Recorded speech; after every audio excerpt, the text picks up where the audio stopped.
We need somebody to hold the balloon hosing the helium. Preston, you want to do that? Okay, cool. It's high-altitude balloon launch day for the Big Red satellite team. Let it go and just kind of have your hands ready in that flat spoon position. The goal? Test scientific equipment, the payload, they'll eventually send to space in a small satellite. Tell me what you guys are doing. We're connecting the sun sensor that we have on the payload to the actual kind of computer, the brain of the payload. I'm working on checking off the checklist and making sure everything gets done that's meant to get done before you launch. I had to put on some latex gloves and help hold the balloon down when it floats up, just to make sure the wind doesn't shift it. And your payload's going up in a styrofoam beach cooler? Mm-hmm. It gets the job done. 3, 2, 1, go!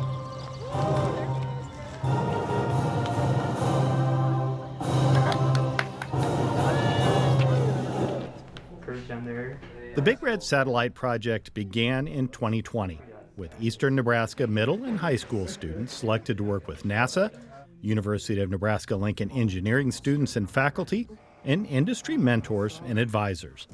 They met Saturday mornings for several years, mostly in UNL's Aerospace Club lab, working on different aspects of the CubeSat that will test perovskites in space. Hold on, let's take a second to explain these two things.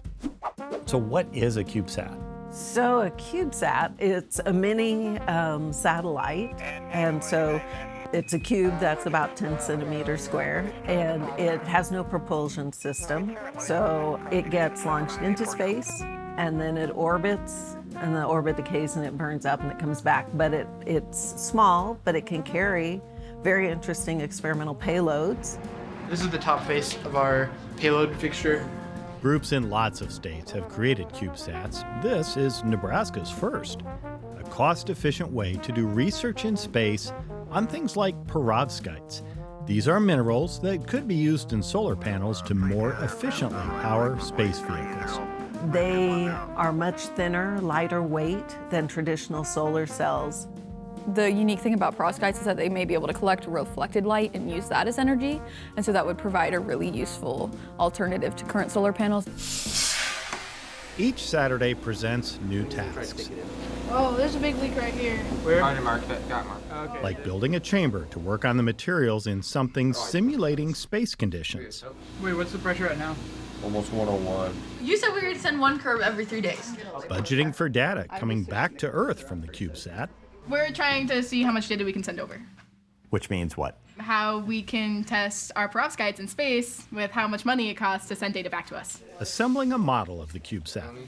But this will actually carry our payload that does the research.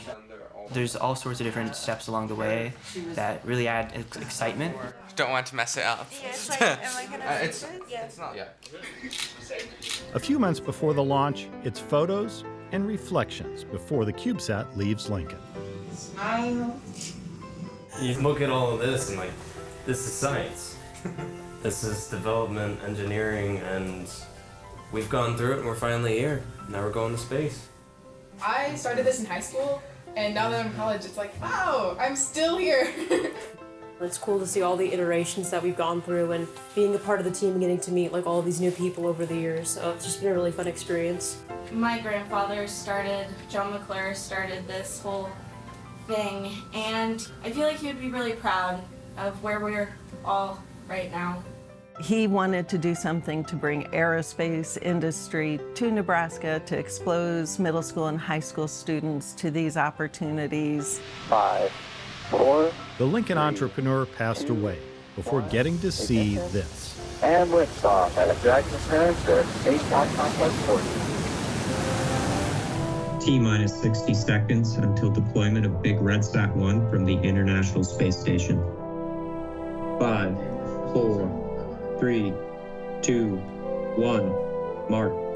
There it is. Look at us. Bye-bye. It's pretty cool to see, though, isn't it? Yeah, I mean, there it goes. And it was just here, not that long ago. This data may be of interest, across the world. There are lots of people studying perovskite, so we'll be doing our data analysis, but there may be others who are actually analyzing our data as well. More than 3 years of hard work paid off. The CubeSat gathered good information about new solar panel materials, and a bunch of students, some starting this before they started high school, got the experience of a lifetime. Go! This process has been very helpful in realizing how much work goes into making a satellite, even when ours is this big. So all that planning, building, and money that's gone into it is just a lot more than I expected. I'm going to watch this thing get loaded onto a NASA rocket, like dumped out of a bag, and then shot off into space where it's going to orbit around the Earth, and I'm going to have to look at data points for that. Is like so wild. What do you hope the sort of legacy of this project is? The experiences that the students are getting from this project is amazing, and it's inspiring them. Ignition and liftoff.